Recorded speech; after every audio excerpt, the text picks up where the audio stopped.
엄마 아빠 모두 알고 할아버지 할머니 시터님까지 우리 동네 어린이병원. 안녕하세요. 소아청소년 정신건강의학과 전문의 박소영입니다. 안녕하세요. 소아청소년과 전문의 손수예입니다. 네, 선생님 오늘은 100일부터 한 돌쯤까지 부모님이라면 한 번쯤은 고민해봤을 주제 바로 이앓이에 대해서 한번 얘기해 보도록 하겠습니다. 저도 기억이 나는데요. 이게 이가 나오는 시기에 통증을 아이가 이제 느끼고 뭐 이게 통증뿐만 아니라 약간 간질간질한 느낌, 맞아요. 뭐 이런 불편감을 좀 느끼면서 아이가 보채기 시작하는 그걸 이앓이라고 하잖아요. 맞아요. 저희 아들은 그렇게 심하진 않았거든요. 근데 얘기를 들어보니까 아이들마다 개인차가 굉장히 크더라고요. 맞습니다. 그래서 뭐 이앓이 아니면 맹출통이라고도 해요. 맹출통. 네.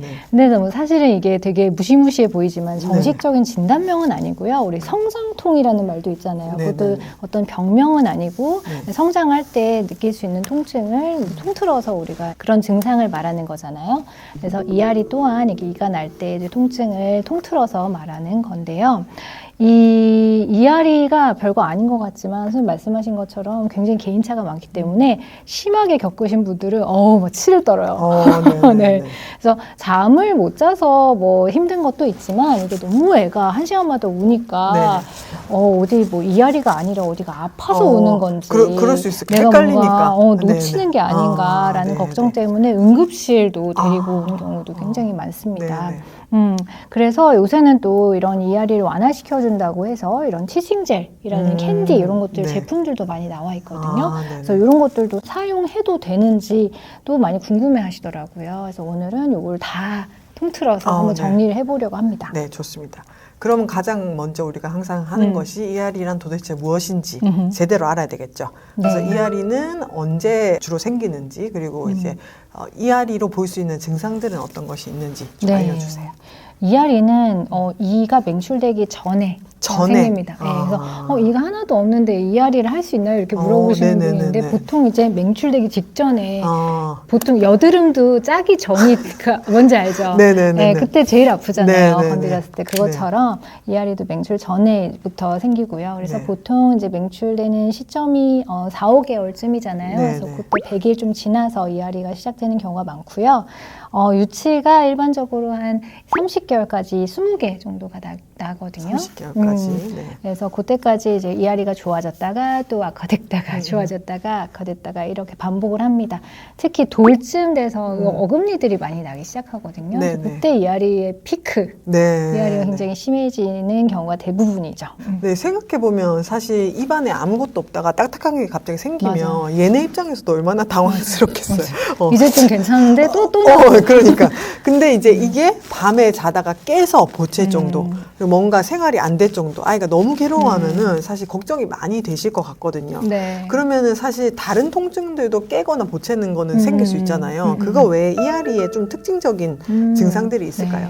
가장 특징적인 증상은 이제 침을 많이 흘린다는 거죠. 드롤링. 그래서 평소보다 침을 많이 흘리는 모습을 보이고 손가락을 계속 입안에 휘젓고 다녀요. 뭐야? 이거 도대체 뭐야? 이런 거죠. 막 계속 뭘 꺼내려고 그래. 그러니까 얼마나 불편하면 그러겠어요. 그래서 계속 근데 꺼내는데 없어. 너무 귀여워.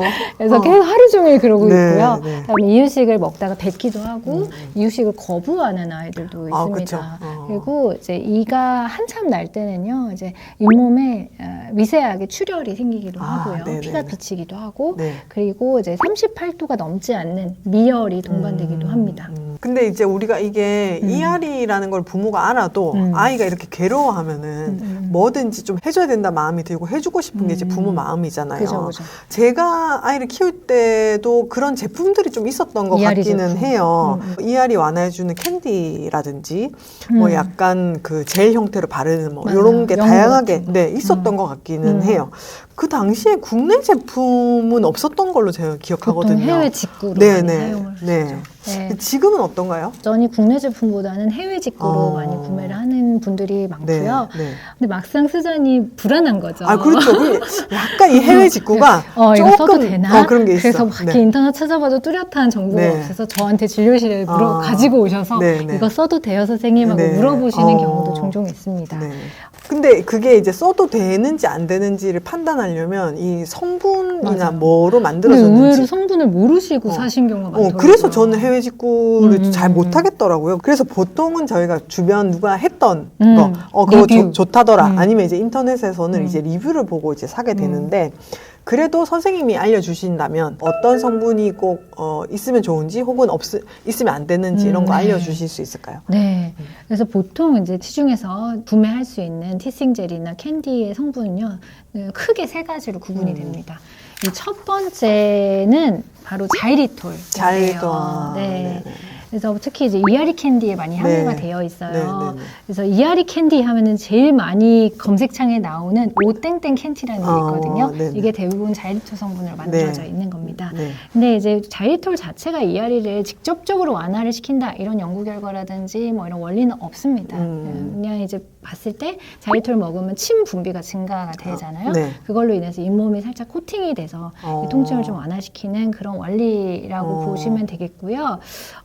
약간 디스트랙션 시키는 거 아닌가? 맞아요. 또 아이도 이제 뭘 제 먹으니까. 생각에도 그래요. 그래서 약간 단맛이 나니까 내가 그 주의 전환이 되면서 좀 통증을 잊어버리는 그런 것도 있고 또 자이리톨 자체가 먹으면 좀 화하잖아요. 입안이 시원하고 그런 것 때문에 좀 완화가 되는 게 아니고 우리 파스 붙이듯이. 그러니까.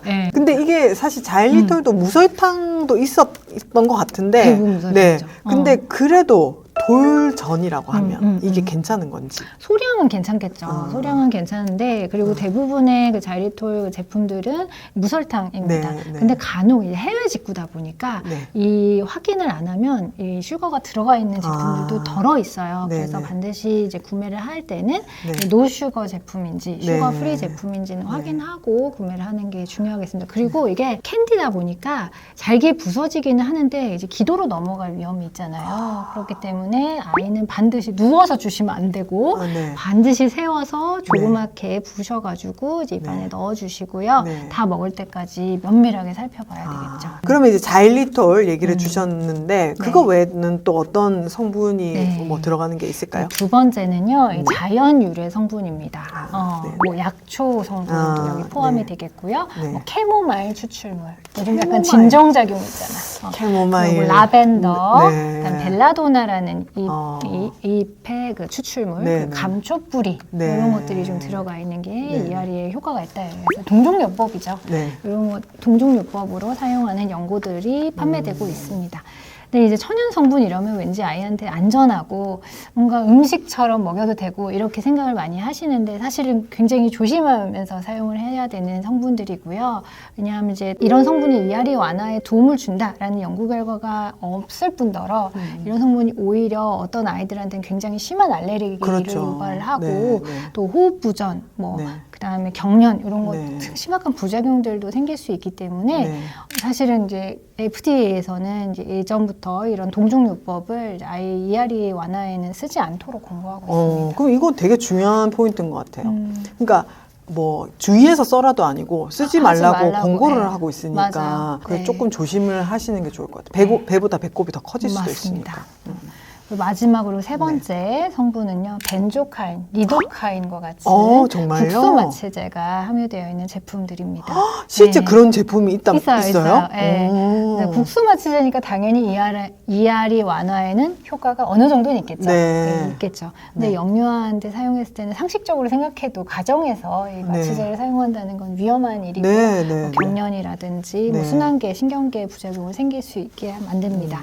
그래서 이제 FDA에서는 이 또한 2세 미만의 영유아에서는 처방전 없이 사용하는 것을 금기하고 있습니다.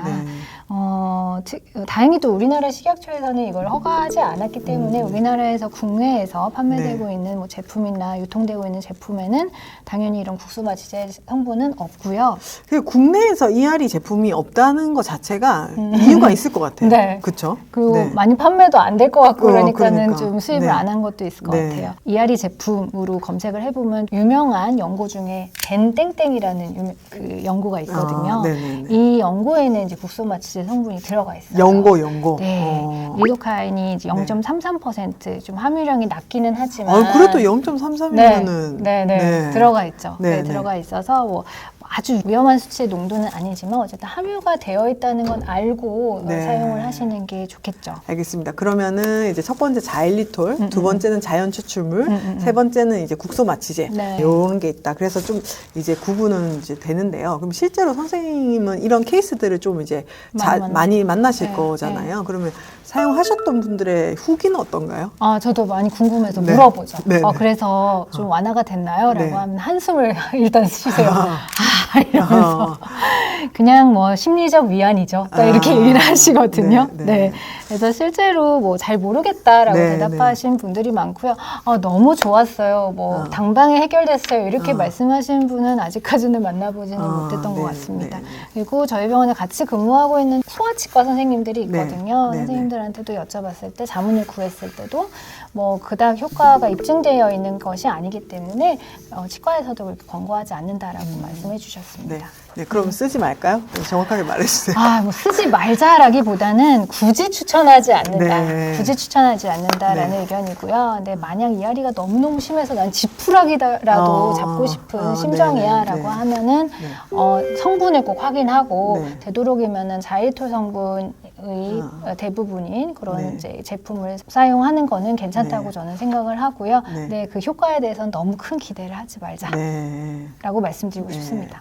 그러니까 이게 육아의 대부분이 사실 이런 것 같아요. 그러니까 엄청난 큰 문제가 아니면 좀 기다려야 되는 거, 그 시간을 인내해야 되는 거. 맞아요. 그러면 이제 이알이 이제 20개의 유치가 다 날 때까지 인내와 하나하나 날 피땀 때까지 눈물로 기다려야 되는 건가요? 네, 통증을 없앨 수는 없어요. 네. 근데 줄여줄 수 있는 방법들은 여러 네. 가지가 있죠. 뭐 사실 저희 셋째가 굉장히 이알이가 심한 아이였거든요. 네네네. 이때 썼던 방법들을 제가 한번 정리를 해봤어요. 실전 팁. 맞아요. 네. 근데 이거는 뭐 제가 뭐 정리했다기보다는 가이드라인에 다 나와 있는 거고요. 미국 소아과학회 NHS 가이드라인을 토대로 제가 정리를 해봤습니다. 첫 번째, 단단한 실리콘 재질의 치발기를 자주 쓰는 게 좋습니다. 요새는 치발기가 너무 다양하게 잘 나와가지고요. 물을 거기 안에 이렇게 넣어서 차갑게 해서 주는 치발기도 있더라고요. 그래서 뭐 그 너무 또 너무 얼려버리면 또 잇몸에 손상을 일으킬 수 있으니까 뭐 얼음물에 살짝 담그거나 아니면 냉장고에 시원하게 놔뒀다가 이제 애기한테 자주자주 물리는 게 도움이 될 수 있습니다. 두 번째, 그 차가운 것으로 잇몸 마사지를 해주자. 잇몸 마사지도 굉장히 도움이 되는데요. 어쨌든 이게 잇몸을 뚫고 나오는 거잖아요. 맞아요. 그죠? 그래서 고기를 이제 꼭꼭 눌러주는 거죠. 이가 나는 부위를. 그래서 뭐 보통 이유식 먹기 전 아니면은 뭐 자기 전 이럴 때 집중적으로 마사지를 해주는 근데 지금 갑자기 떠올라. 언제 거기 만져보겠어요. 아, 남의 생 잇몸을. 지금 못 만지지. 그러니까 그때 지금 많이 만져보세요. 그래서 갑자기 그리워지네. 너무 귀엽잖아요. 거기서 또 딱딱하게 만져지면 이게 또 나오려고 이렇게 또 보채는구나 하면서 좀 귀여운 마음이 듭니다. 그래서 손가락으로 이렇게 해주는 것도 좋은데 저는 이제 찬물에다가 차가운 물에다가 우리 이유식 때 쓰는 실리콘 숟가락 있죠? 그거를 뭐 살짝 이제 차갑게 만든 다음에 그걸로 이제 똑똑똑똑 눌러줬습니다. 그러면 애기가 잘근잘근 씹기도 하고 눌러줬을 때 굉장히 뭘 주나 하면서 입을 좀 잘 벌리기도 하고 그렇더라고요. 저는 가제 손수건 이런 걸로 했던 것 같아요. 너무 좋아요. 그래서 잘 때 특히 자기 전에 가제 손수건을 여러 장 물에 적셔서 냉장고에다가 두시고요. 그다음에 애가 자다가 깨서 뭐 울잖아요. 그때 뭐 찬 거를 막 준비하기 힘드니까 그때마다 가제 손수건 한 장씩 꺼내가지고 마사지를 좀 하면 얘네가 조금 진정이 잘 됩니다. 그것도 하나의 팁이 되겠습니다. 그리고 세 번째, 이유식을 시작한 아이라면 이 핑거푸드나 러스크 도움이 많이 됩니다. 제가 또 이걸 했잖아요. 만들었잖아, 제가 유일하게 만든 몇 개 안 되는 것 중에 하나가 티딩 러스크인가요? 리스크인가? 이게 호박이랑 뭐 이런 걸로 하면은 되게 쉽게 저 같은 요리 똥손도 만들 수가 있어요. 그게 약간 아이주도 이유식 뭐 이런 걸 해가지고 손 이렇게 쓰고 할 때 그때 또 이날 때니까 그쵸, 핑거푸드를 주라고 해가지고 하니까. 많이 먹었던 것 같아요. 한동안 놀고 있잖아요. 그거 맞아요. 물면서. 네, 좋습니다 이거. 그래서 이걸 만들어도 되고 요새는 이런 제품들도 많이 나와 있어요. 그리고 한 번에 먹으면 또 목구멍을 찌르잖아. 그러니까는 또 그걸 찌르지 않도록 또 이런 홀더도 팝니다. 네, 그래서 그런 것도 우리나라 구매를 대단해요. 하셔서 네, 얘기를 네. 주시면 좋겠고요. 네. 이제 마지막으로는 이제 진통 해열제입니다. 그래서 이런 방법을 다 써봤는데도 이앓이가 너무너무 심해가지고 도저히 이걸 해결해 줄 수 없어. 그리고 네. 병원에도 가봤는데 이건 이앓이라서 어쩔 수가 없대. 라고 네. 했을 때는 뭐 진통 해열제를 한 번 정도는 먹여보는 거는 괜찮겠습니다. 그래서 아세트아미노펜이나 이부프로펜 성분의 이제 진통 해열제를 최소 용량, 그 용량이 써 있으면 네, 이제 네, 네. 최소 최대 용량이 써 있거든요. 네, 그 제품에 네. 최소 용량으로 한번 1회 네. 주시고요. 네. 만약에 이게 통증 완화에 도움이 됐다라고 해도 이제 그걸 계속 교차 복용하면서 뭐 매일매일 주시는 네. 거는 좀 그렇고 네. 뭐 하루 이틀 줘봐서도 아기가 통증이 계속 개선이 되지 않고 계속 써야 될 것 같다라고 하면 치과나 아니면 소아청소년과에 오셔서 진료를 보시고 이 지침에 따라서 사용하는 것을 추천합니다. 네. 네, 이앓이 얘기를 하니까 옛날 생각도 굉장히 많이 음. 나고 그 좋은 기억만 막 떠오르네요. 그때는 힘들었을 텐데. 너무 네. 힘들었을 텐데. 네, 그러니까 화이팅입니다. 저는 유치들이 다 나고 난 다음에 빠지잖아요. 네. 한 6세, 7세 되면 네. 빠지잖아요. 네, 네. 그때 너무 아까운 거예요. 이게. 저 유치 이게 모아놨잖아. 어떻게 난인데 이게 어떻게 난인데. 아니 그리고 유치가 영구치보다 약간 귀엽고 하얗잖아. 진짜 톡하고 빠지잖아요. 어, 뿌리도 귀여워, 없고. 귀여워. 그래서 어쨌든 그걸 보면서 이 조그만한 게 날려고 그렇게 며칠 밤 울었던 건가 라면서 또 그런 날도 옵니다. 그런 날도 오니까 이 힘든 시기 이런 방법을 좀 써가면서 우리 함께 이겨내 나갑시다. 네. 오늘도 좋은 말씀 감사했습니다. 다음에 또 봐요. 안녕.